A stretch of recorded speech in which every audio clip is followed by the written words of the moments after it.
देखो बच्चों, आज मैं आपको एक स्टोरी सुनाने वाला हूँ और ये स्टोरी बहुत इंपॉर्टेंट है आप सबके लिए जो स्टूडेंट 2027 के अंदर एक अच्छे मार्क्स लेना चाहते हैं बायोलॉजी के अंदर और ओवरऑल उसके क्लास 12 के अंदर। पिछले साल कुछ बच्चे थे जो किसी के भरोसे रह गए कि देख लेंगे होगा, मैं तो अपना सीईटी के ऊपर ही ध्यान देता हूँ, मैं तो अपनी नीट के ऊपर ही ध्यान देता हूँ, मैं तो अपने जेडब्ल्यू के ऊपर ही ध्यान देता हूँ, और उनका रह गया बोर्ड के ऊपर ध्यान देना। और फिर टाइम पे ऐसा हुआ कि वो कुछ नहीं कर पाए, मतलब एकदम ऐसे मासूम और कुछ नहीं कर पाए, मतलब हताश, ठीक है, बेबस। एक बहुत ही जरूरी और इंपॉर्टेंट शब्द है बेबस, कि बेबस है हो गए थे वो। मतलब वो ये सोच रहे थे भाई हमारे पास टाइम था, हम कर सकते थे, लेकिन हमने क्यों नहीं किया, हमने क्यों सीरियसली नहीं लिया चीजों को। और फिर क्या हुआ, तो लाइफ टाइम के लिए उनके जो मार्कशीट है उसके ऊपर एक नंबर आ गया, एक परसेंटेज आ गया, जो कि उनको अभी लाइफ टाइम उनके पास रहेगा। ऐसे स्टूडेंट जो 90 ला सकते थे, 80 ला सकते थे, उनके मार्कशीट पे 60% है, 55% है। तो अगर आप भी ये सोच रहे हो कि मैं बोर्ड का एग्जाम दे दूंगा, पढ़ लूंगा, पास हो जाऊंगा, तो ऐसा नहीं है। जितना अच्छा आप बोर्ड में पढ़ोगे उतना अच्छा सीईटी में, उतना अच्छा नीट में, और उतना अच्छा जेडब्ल्यू या फिर आपके अदर किसी भी कॉम्पिटिटिव एग्जाम में आपको वो हेल्प होगा। इसलिए मैं एक ही बोलना चाहूंगा, बाद में बेबस होने से अच्छा है कि आज ही आप पढ़ाई कर लो और अच्छे से पढ़ाई कर लो, और ज्यादा टेंशन लेने की बात नहीं है। सिर्फ 10 मिनट दे दो, बायोलॉजी में क्या करना है, कैसे करना है, सारी चीजें बता देता हूं, ठीक है ना। आपके लिए वीडियो बना रहा हूं। देखो, इसमें महाराष्ट्र स्टेट बोर्ड में बायोलॉजी में चैप्टर वाइज वेटेज बताता हूं, कैसे आप इंपॉर्टेंट इंपॉर्टेंट चैप्टर्स को करके अच्छा मार्क्स ला पाओगे, ज्यादा से ज्यादा मार्क्स कैसे आपके आएंगे, वही बताने वाला हूं। इसलिए वीडियो को लास्ट तक देखना। या आप देख रहे हो यहां पर क्या है, तो महाराष्ट्र स्टेट बोर्ड जो है उसमें ये क्लास 12 का आपका पेपर पैटर्न आपको देखने को मिलेगा। देखो, पेपर पैटर्न डायरेक्टली सीधे मुद्दे पे आते हैं हम फटाफट से। आप सबको कमेंट करके मुझे बताना है कि बायोलॉजी में आप कितना मार्क्स लेना चाहते हो। और मैं आपको ये बताता हूं कि अगर आपने हमारे वन शॉट देखे ना, बायोलॉजी के वन शॉट प्लेलिस्ट में भी देखने को मिलेंगे वन शॉट, और हालांकि आपने देखे भी होंगे बहुत सारे स्टूडेंट ने, उसके बाहर से कुछ नहीं आ सकता। जो उसमें पढ़ाया है, बहुत ही मेहनत करके पढ़ाया है, 2 घंटा 3 घंटे में एक एक चैप्टर जो लिया है ना, वो वन शॉट नहीं है, वो डिटेल्ड लेक्चर है। तो मुझे कमेंट करके बताना है आपने कि आप क्लास 12th में कितने परसेंटेज लेना चाहते हो और बायोलॉजी में कितने मार्क्स लेना चाहते हो। देखूं मैं कि आप सच में अपने कमिटमेंट को फॉलो करते हो क्या। देख, 12वीं में बायोलॉजी में अगर अच्छा टॉप करना है, अच्छे मार्क्स लेने हैं, तो कुछ नहीं टेंशन लेने की बात। 15 चैप्टर्स है, बस 15 चैप्टर्स अगर कर लिए ना तूने, तो काम हो जाएगा। ये 15 चैप्टर है, तो ऐसा नहीं कि 15 का 15 हार्ड है, नहीं। इसमें से 6 चैप्टर हार्ड है, उसके बाद 6 चैप्टर आपके मीडियम है, और आपके 3 चैप्टर इजी है। क्या बात समझ में आ रही है? बिल्कुल। तो जब कोई पहाड़ तोड़ने आप जाते हो, तो ऐसा तो नहीं ये पूरी की पूरे पहाड़ों के पत्थर मजबूत है, कुछ मजबूत पत्थर होते हैं, कुछ हल्के पत्थर होते हैं, कुछ यहां पर कमजोर पत्थर होते हैं। उसी तरीके से तुम्हें भी पहले 6 चैप्टर जो होंगे हार्ड, वही थोड़ा सा जाएगा मुश्किल। बाकी 6 चैप्टर मीडियम है और 3 चैप्टर तो बहुत इजी है। इसलिए ये चीज आपको समझनी है। और इसमें मैं बताता हूं आपको वेटेज। देखो, ये वेटेज फॉलो होगा 100% by the state board, follow होता है हर साल और इस बार भी होगा।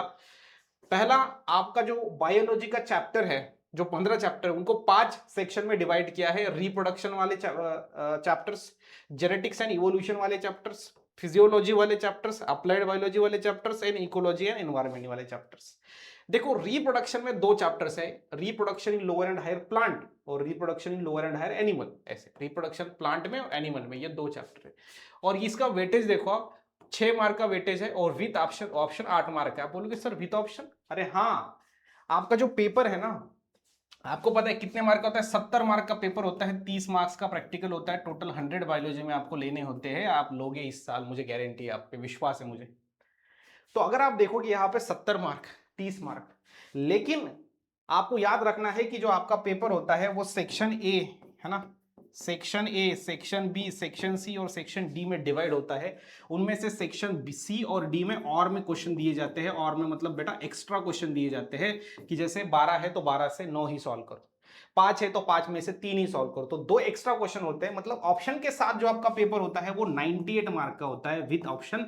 विदाउट ऑप्शन आपका पेपर 70 मार्क का होता है, मतलब कुछ एक्स्ट्रा क्वेश्चन भी उधर होते हैं। तो ये जो है विद ऑप्शन, मतलब एक्स्ट्रा क्वेश्चन भी आपको देखने को मिलेंगे, और with option 8, with option 8, without option 6। मतलब चीज सिंपल है कि 6 मार्क के क्वेश्चन तो कंफर्म आने ही आने वाले हैं, ये 6 मार्क तो आने वाले, ज्यादा से ज्यादा 8 आएंगे, ठीक है। तो ये पहले 2 चैप्टर। उसके बाद जेनेटिक्स एंड इवोल्यूशन में आपके अगले 3 चैप्टर्स आपके यहाँ पे आते हैं, जिसमें ये 4 मार्क, ये 4 मार्क, ये 4 मार्क, ये आप देख सकते हो। उसके बाद फिजियोलॉजी मतलब क्या होता है, प्लांट के बॉडी, तो plant water relation, plant growth, okay. ये दोनों जो चैप्टर्स है ये प्लांट की फिजियोलॉजी के ऊपर है, यानी कि प्लांट के बॉडी के अंदर होने वाले प्रोसेसेस। और अगला 8वां और 9वां ये एनिमल फिजियोलॉजी के ऊपर है, मतलब एनिमल्स के अंदर रेस्पिरेशन कैसे होता है, सर्कुलेशन कैसे होता है, कंट्रोल एंड कोऑर्डिनेशन कैसे होता है। तो ये प्लांट फिजियोलॉजी, एनिमल फिजियोलॉजी दोनों को मिला के फिजियोलॉजी। अब ये देख सकते हो 5 मार्क, 5 मार्क, 7 मार्क, 8 मार्क, ठीक है। उसके बाद ह्यूमन हेल्थ एंड डिसीज जो है, एनहांसमेंट एंड बायोटेक्नोलॉजी, ये है अप्लाइड बायोलॉजी, यानी क्या, बायोलॉजी के एप्लीकेशन के चैप्टर। इसमें एप्लीकेशन दिया है कि बायोलॉजी को किस तरीके से हम अपने जीवन के अंदर यूज करते हैं, राइट। उसके बाद इकोलॉजी एंड एनवायरमेंट, ये पूरे नेचर के चैप्टर है, जो कि 3 मार्क का वेटेज है। और जो मैंने बोला था ना, ये 3 चैप्टर, ये यही है इजी जो लास्ट में है, बराबर। तो अगर सवाल एक स्टूडेंट मुझसे पूछता है कि सर आप अगर हमारे जगह पे हो तो आप किस तरीके से पढ़ोगे, तो सिंपल है, मैं जब चालू करूंगा तो पहला चैप्टर सबसे पहले पढ़ूंगा, पहला चैप्टर होने के बाद मैं दूसरा पढ़ूंगा, दूसरा होने के बाद मैं तीसरा पढ़ूंगा, तीसरे के बाद चौथा पढ़ूंगा, उसके बाद मैं 8वां चैप्टर पढ़ूंगा और 9वां चैप्टर पढ़ूंगा। मतलब मैंने यहाँ पे कितने चैप्टर पढ़े, 1 2 3 4 5 6, ठीक है। तो यहां पर आप देखो कि 6 चैप्टर्स पढ़े हैं 15 में से, लेकिन मैं आपको बता दूं ये 6 चैप्टर्स ना लगभग 70% आपका बायोलॉजी कवर कर रहा है। मतलब ऐसा समझ लो कि ये 6 चैप्टर अगर आपने कवर कर लिए तो 70% जो जंग है, लड़ाई है, वो जीत लिया आपने। क्या बात समझ में आ रही है? तो सबसे पहले ये चैप्टर करने हैं भाई। क्यों? क्योंकि मुझे पता है कि मैं एग्जाम के दिनों में भागते भागते अगर गया ना स्कूल, ऐसे भागते भागते, तो लास्ट के 3 चैप्टर ये वन शॉट अगर देख रहा हूं ना मैं सर के, मतलब मेरे सौरव सर के वन शॉट देखते देखते ऐसे भागते भागते स्कूल में गया ना, तो भी वो हो जाएंगे। ये इतनी ईजी है। मतलब कोई बच्चे ने अगर ऐसा ठान लिया ना कि एक दिन के अंदर कर दूंगा, तो ये तीनों भी चैप्टर एक दिन में हो जाएंगे। तो जोड़ दो इसमें, तो 6 ऑलरेडी किए ताकत लगा के, 3 भागते भागते हो गए 9 तो हो गए।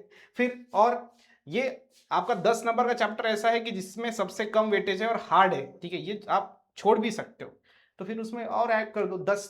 तो फिर बाकी के जो चैप्टर्स हैं वो थोड़ा सा आपको मीडियम लेवल के चैप्टर है, उसको भी आप कर लोगे धीरे धीरे, ठीक है। तो इस तरीके से आप जाओगे, ये चैप्टर का वेटेज होगा, और इस तरीके से आप फॉलो करके डेफिनेटली मार्क्स ला सकते हो। क्या बात समझ में आ रही है? बिल्कुल। तो ये महाराष्ट्र स्टेट बोर्ड का ऑफिशियल वेटेज है जो आपको मैंने यहाँ पे प्रोवाइड किया है। और साथ ही साथ यहाँ पर जो हमने डिस्कस किया कि कौन से इंपॉर्टेंट चैप्टर्स है, कौन से नहीं है, कौन से चैप्टर को कितना वेटेज है, with marks, without option, with option, with option, without option का क्या खेल है वो भी बताया। 15 चैप्टर से तो 15 के 15 हार्ड नहीं है, कुछ हार्ड, कुछ मीडियम, कुछ इजी। 70 मार्क का पेपर, 30 का प्रैक्टिकल, उसमें भी section A B C D paper में रहेंगे। और यहाँ पर आपको ऑप्शन के साथ 98 मार्क्स के क्वेश्चन, और विदाउट ऑप्शन 70 मार्क का पेपर आपको देखने को मिलेगा। देखो, स्टोरी हमें कुछ सिखाती, इतिहास हमें कुछ सिखाता है। पिछले साल बच्चों का पेपर खराब गया क्योंकि वो बहुत ही ज्यादा उन्होंने लाइटली ले लिया बोर्ड को, लेकिन आप वो गलती मत करना। बोर्ड को आप अच्छे से ध्यान दे के पढ़ना, डेफिनेटली आपका फायदा होने वाला है। और हम DSMS टीम आपके साथ है आपको मदद करने के लिए। I hope you guys understand very well कि क्या हम कहना चाहते हैं। और वीडियो पसंद आया तो वीडियो को लाइक तो बनता है। मिलेंगे नेक्स्ट लेक्चर के अंदर, नेक्स्ट वीडियो के अंदर। तब तक के लिए stay happy, stay motivate. Thank you so much.